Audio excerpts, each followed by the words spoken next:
आज का क्वेश्चन है find transition point given A sorted array containing zeros and ones only. Find the transition point that is the first index where 1 was observed and before that only 0 was observed. जैसे कि इस example में यहाँ पे 3 zero हैं और 2 1 है, तो sorted array ही पहले 0 आएंगे फिर 1 आएंगे, तो हमें वो वाला पॉइंट की इंडेक्स बतानी है जहाँ पे ट्रांजिशन हो रहा हो. ट्रांजिशन का मतलब है कि 0 से जब 1 में जाएंगे वो वाला पॉइंट. तो यहाँ पे 0th इंडेक्स पे 0 है, फर्स्ट इंडेक्स पे 0 है, सेकंड पे भी 0 है, थर्ड पे 1 आ रहा है, तो थर्ड वाले इंडेक्स पे हम ट्रांजिशन फेज में जा रहे हैं. तो उस वाले केस में जिस भी इंडेक्स पे मतलब ट्रांजिशन फेज में जा रहे हैं उस इंडेक्स को हमें रिटर्न करना है. तो यहाँ पे थर्ड इंडेक्स पे 1 पे जा रहे हैं, तो यहाँ पे आउटपुट में 3 आ रहा है. बता भी रहा है कि index 3 is the transition point where 1 begins. तो जैसे ही 1 आएगा हमें जो पहला 1 है उसकी इंडेक्स को हमें रिटर्न करना है, सिंपल सा. तो इसको कैसे कर सकते हैं, एक तो सिंपल फॉर लूप लगा देंगे. तो मेथड 1 सिंपल है, क्या करेंगे, एक फॉर लूप लगाया for int i equal to 0 से लेके n तक.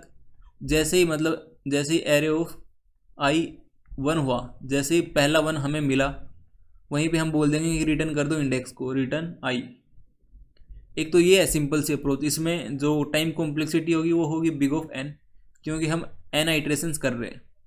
और एक यहाँ पे दूसरी अप्रोच है, मेथड 2 है. इसमें क्या है, हम इसमें बाइनरी सर्च लगा सकते हैं. बाइनरी सर्च क्यों लगा सकते हैं, क्योंकि एरे है वो सॉर्टेड है. एरे सॉर्टेड है तो बाइनरी सर्च लगाएंगे. इससे जो टाइम कॉम्प्लेक्सिटी आएगी वो होगी big of log n. log n is much better than big of n. तो हम यहाँ पे इस क्वेश्चन को बाइनरी सर्च की हेल्प से करेंगे. तो इसको हम कैसे कर सकते हैं, एक एरे ली, एरे में मान लेते हैं 0 है, 0 होंगे 1, दो ही तरह के एलिमेंट्स हैं, 0 0 0 1 1 1, ये दो एलिमेंट हैं. तो हमें इसकी इंडेक्स को फाइंड करना है. तो क्या करेंगे, इसको पहले मिड पे जाएंगे. सबसे पहले 1 2 3 4 5 6 7 8 एलिमेंट है, तो फोर्थ पे गए, तो इस पे गए. यहाँ पे जैसे ही 1 मिला हमने इसकी इंडेक्स को स्टोर करवा लिया, कहीं पे रिजल्ट नाम में स्टोर करवा लिया. तो इसकी इंडेक्स क्या है, 4 है, इसको स्टोर करवा लिया. अब दो केस होंगे, या तो जो मिड वाली पोजीशन होगी उस पर 1 होगा या तो उस पर 0 होगा. अगर 1 होता है इसका मतलब राइट में सारे 1 हैं और लेफ्ट में सारे 0 या फिर 1 भी हो सकता है. तो हम अगर 1 आएगा तो लेफ्ट में आइट्रेट करेंगे. अगर 0 आता है इसका मतलब इसके लेफ्ट में सारे 0 हैं, इसके राइट में 0 हो सकते हैं और 1 भी हो सकते हैं, तो इसके राइट में आइट्रेट करेंगे. इस तरह से इसको अप्रोच करना है. तो इसमें सिंपल ये वाली अप्रोच लगेगी. हम क्या करेंगे, 3 वेरिएबल लेंगे, एक लेफ्ट वाला, एक राइट वाला, एक मिड वाला.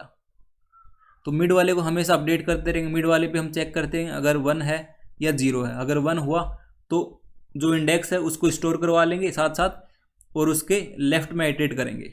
अगर 0 हुआ तो कुछ नहीं करना, उसके राइट में आइट्रेट करना है. इस तरह से इस क्वेश्चन को अप्रोच करना है. अब इसका कोड कर देता हूँ, काफ़ी सिंपल क्वेश्चन है ये. सबसे पहले वेरिएबल लेंगे इंट लेफ्ट, जो 0 होगा स्टार्टिंग में, राइट वाला n-1 होगा. अब एक वेरिएबल ले लेते हैं रिजल्ट, जो -1 होगा. यहाँ पे एक चीज़ और है, नीचे स्क्रॉल करेंगे तब पता चलेगा कि if array does not have any 1 then return -1. अगर एक भी 1 नहीं होता, सारे 0 होते, उस वाले केस में डायरेक्टली हमें रिटर्न करना होगा -1 को. तो इसलिए रिजल्ट को स्टार्टिंग में -1 ले लेते हैं. अब एक लूप लगेंगे while left less than equal to r. अब एक इंट मिड ले लेते हैं, जो left plus right divide by 2. अब चेक करेंगे इफ़ जो एरे ऑफ मिड है अगर वो 1 आता है, उस वाले केस में हमें क्या करना है, दो काम करने होते हैं. एक तो रिजल्ट में मिड की इंडेक्स को स्टोर करवाना है और दूसरा काम क्या करना है, लेफ्ट में आइट्रेट करना है. तो यहाँ पे जो राइट वाली इंडेक्स है उसको मिड -1 कर देंगे. अब जो दूसरी कंडीशन आएगी एल्स वाली, अगर एरे ऑफ मिड 0 है उस वाले केस में हमें क्या करना पड़ेगा, एल्स में लेफ्ट वाले को मिड +1 करना होता है. ये चीज़ करनी है और इस लूप के बाहर आके रिटर्न करना है रिजल्ट को.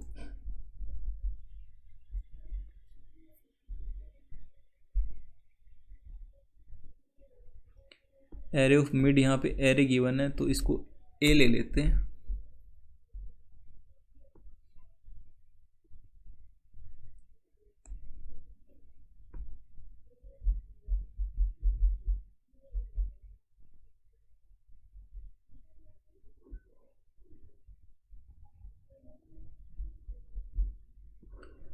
ठीक है, तो ये है आज का POTD problem of the day. I hope समझ आ गया होगा। अगर फिर भी कुछ डाउट रहती है तो आप कमेंट सेक्शन में पूछ सकते हो।